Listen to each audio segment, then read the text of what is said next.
আসসালামু আলাইকুম এভরিওয়ান। আজকে তোমাদের সাথে 2 উইক আগের ভিডিও ব্লগ শেয়ার করব।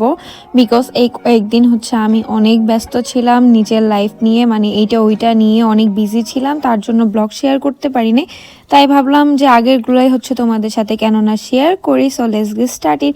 সকালবেলা ঘুম থেকে উঠে ফার্স্ট কাজ হচ্ছে একটু নাস্তা বানানো। আর এখন যেহেতু আমার ইউনিভার্সিটি নাই, মানে ভ্যাকেশন ক্রিসমাসের, তারপর ডিসেম্বরে তো সব কিছু বন্ধ থাকে, তো এটা যেহেতু ভ্যাকেশন চলতেছে তো বাসায় সকালবেলা হচ্ছে ঘুম থেকে লেট করে উঠি।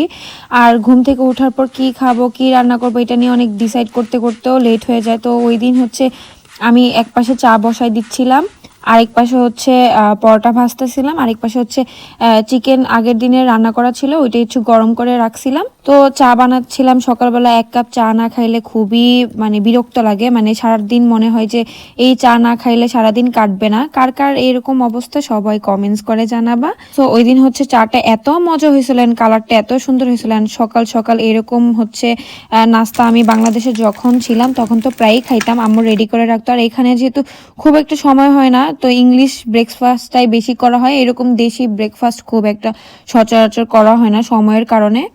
তো এরপর হচ্ছে বিকেলে বেলা একটু বের হয়েছিলাম। আমি হচ্ছে নাস্তা করতে করতে 2টা বেজে গিয়েছিল, তো আমি 3টা 4টার দিকে আর কি মনে হয় রেডি হয়ে বের হয়েছিলাম। অ্যান্ড বাইরের অবস্থা এইরকম ছিল, এত স্নোফল হচ্ছিল। তো এই স্নোফলের মধ্যে বের হয়েছি, অ্যান্ড তার মধ্যে হচ্ছে আমার ফোনের মধ্যেও অনেক বেশি স্নো পড়ছে, যার কারণে ব্লার হয়ে গিয়েছিল। সো আমি তোমাদের ব্যাক ক্যামেরা দিয়ে দেখাই ওই দিন কী পরিমাণ স্নোফল হচ্ছিল। এই স্নোফলের মধ্যে বাইরে যাওয়া হচ্ছে, বাইরের কাজকাম করা, তারপর চলাফেরা অনেক অনেক বেশি ডিফিকাল্ট। পিকচার্স ভিডিও সব কিছুর মধ্যে অনেক সুন্দর লাগে, আসলে জিনিসটা এরকম না।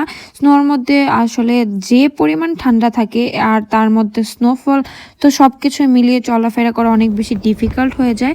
আসলে রিয়ালিটি তো রিয়ালিটি আসলে ওইভাবে তুলে ধরা যায় না, যে মানে ভিডিও বা পিকচারের মধ্যে যেরকম সুন্দর লাগে রিয়ালিটি আসলে অত সুন্দর না যতটা আর কি দেখতে মনে হয়।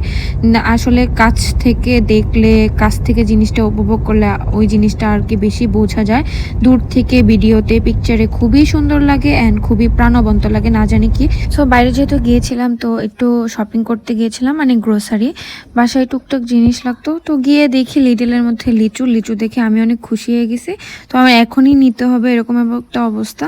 তো এখানে লিচুর দাম ছিল প্রায় 7 ইউরোর মতন, মানে বাংলাদেশি টাকা কত টাকা ওইটা আর না বললাম। তো আমি জাস্ট হাফ কেজির মতন মনে হয় আনছিলাম, মানে 20-30টার মতন, জাস্ট টেস্ট করার জন্য। টেস্ট ভালোই ছিল।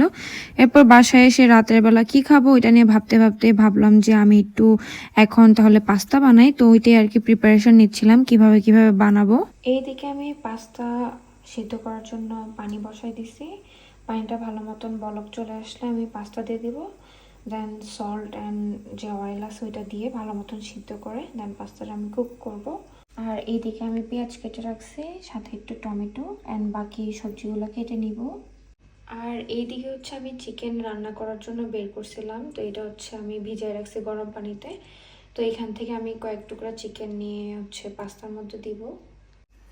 এইখানে হচ্ছে আমি 3 কালারের ক্যাপসিকাম নিছি, orange, red and yellow. Colourful capsicum দিলে পাস্তার লুকটা অনেক সুন্দর হয়। তো এগুলো হচ্ছে এখন আমি কেটে নিব। পানিটার বয়েল চলে আসছে, এখানে আমি একটু অয়েল দিয়ে নিব। দেন হচ্ছে আমি পাস্তাটা ওপেন করে দিয়ে নিব। এখন আমি পানিতে পাস্তাগুলো ঢেলে নিব। এইখানে আমি হাফ তার একটু বেশি পাস্তা নিছি। তো এটা আমি হচ্ছে 10-15 মিনিট সিদ্ধ করে নিব। দেন হচ্ছে রান্নাবান্না শুরু করে দেব। তো আমি এখানে 1 বাটি চিকেন নিছি, আর এদিকে হচ্ছে পাস্তা সিদ্ধ হতেছে। তো চিকেনটা আমি কেটে ভালো মতন ম্যারিনেট করে নিব এখন, দেন ভাজবো।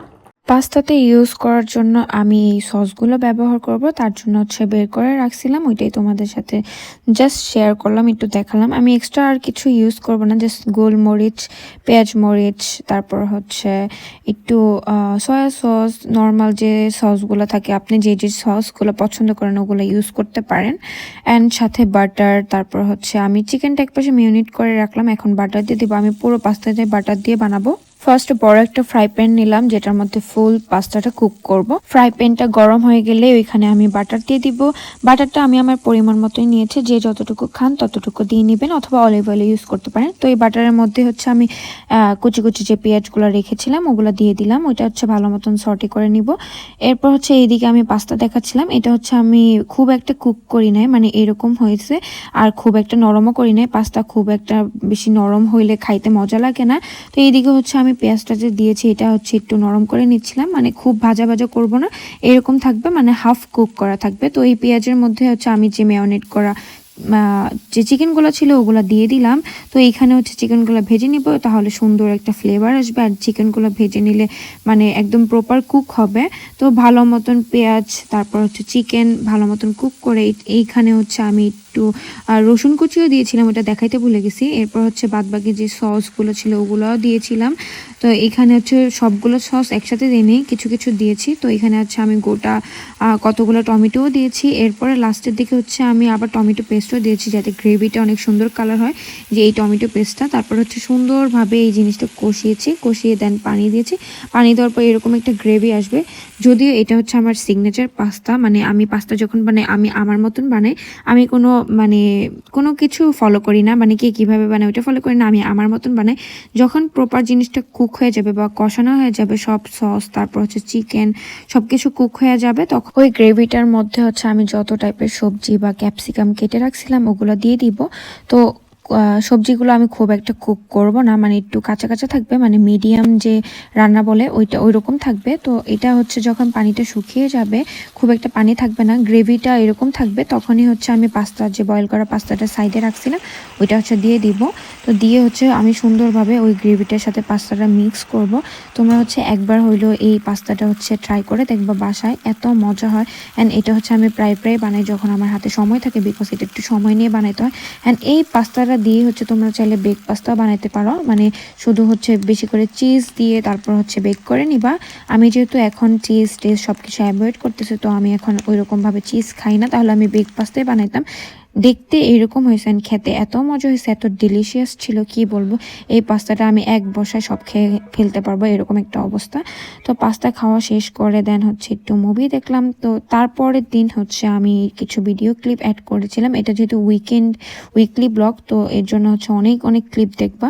তো হচ্ছে আমি শাওয়ারটাও নিয়ে আসছি, এখন রেডি হব। তো ফেসটা এত বেশি ড্রাই হয়ে গেছে, মানে ফিনল্যান্ডে আসার পর আমার লাইফে সব কিছু চেঞ্জ হয়ে গেছে। আমার তেলো মার্কা ফেসে থেকে এখন হচ্ছে মানে ড্রাই হয়ে যায়, মানে ইচ্ছা মতন ময়শ্চারাইজার ইউজ করতে হয়, এরকম একটা অবস্থা। তো আমি হচ্ছে রিসেন্টলি এই ময়শ্চারাইজারটাকে ইউজ করতেছি, যেটা হচ্ছে কোজার এক্সের স্নেল। অ্যান্ড এটা তো রিসেন্টলি অনেক ভাইরাল, তো এটা দেওয়ার পরে আমার ফেসে অনেক বেশি ইমপ্রুভ হয়েছে। আমি ইনশাল্লাহ আমি হচ্ছে একটা ছোট্ট রিভিউ ভিডিও শেয়ার করব। আমার ফেসে অনেক বেশি পিগমেন্টেশন, তারপর হচ্ছে ডার্ক স্পট, তারপর হচ্ছে একনি, এরকম অনেক সমস্যা ছিল। তো এটা হচ্ছে একটু একটু রিডিউস হচ্ছে, মানে স্কিন কেয়ার করার পর হচ্ছে ফেসে অনেক বেশি ইমপ্রুভ হচ্ছে। এরপর হচ্ছে আমি একটু বের হবো, ভাবতেছিলাম যে মেকআপ যেহেতু করবো না, একটু লিপস্টিক দিতে, কোন লিপস্টিক দেবো এর জন্য অনেক বেশি কনফিউজ ছিলাম। তো অনেকগুলো ইউজ করছি, অনেকগুলো ইউজ করার পর এরকম একটা অরেঞ্জ স্টোন আসছে। অ্যান্ড এই কালারটা এত সুন্দর, এই কালারের কোনো লিপস্টিক নেই, বাট আমি হচ্ছে 3-4টা লিপস্টিক ইউজ করে এই কালারটা বানাইছি। এরপর হচ্ছে আমার ফেভারিট একটা বডি স্প্রে ইউজ করলাম, যেটা হচ্ছে আমি গো টু মানে সব জায়গায় গেলেই ইউজ করি।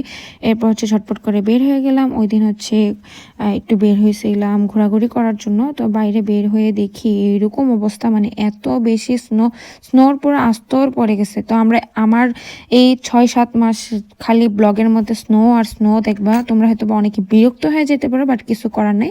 ঘোরাঘুরি করার জন্য বের হইলেও ঘুরে ফিরে একই জায়গায় যাই আমি, গ্রোসারি শপিংয়ে। আমার বের হওয়ার পরে মনে হয় যে এটা নাই ওটা নাই, তারপরে চলে যাই গ্রোসারি শপিংয়ে। তো ওই দিন হচ্ছে আমি অনেক কিছু কিনছি, তো আমি ডিটেলসে দেখাবো না, জাস্ট টুকটাক একটু ভিডিও ক্লিপ নিয়েছি, ওগুলোই জাস্ট অ্যাড করে দিলাম। কিছু স্ন্যাক্স, বাসার জন্য কিছু ফ্রুটস।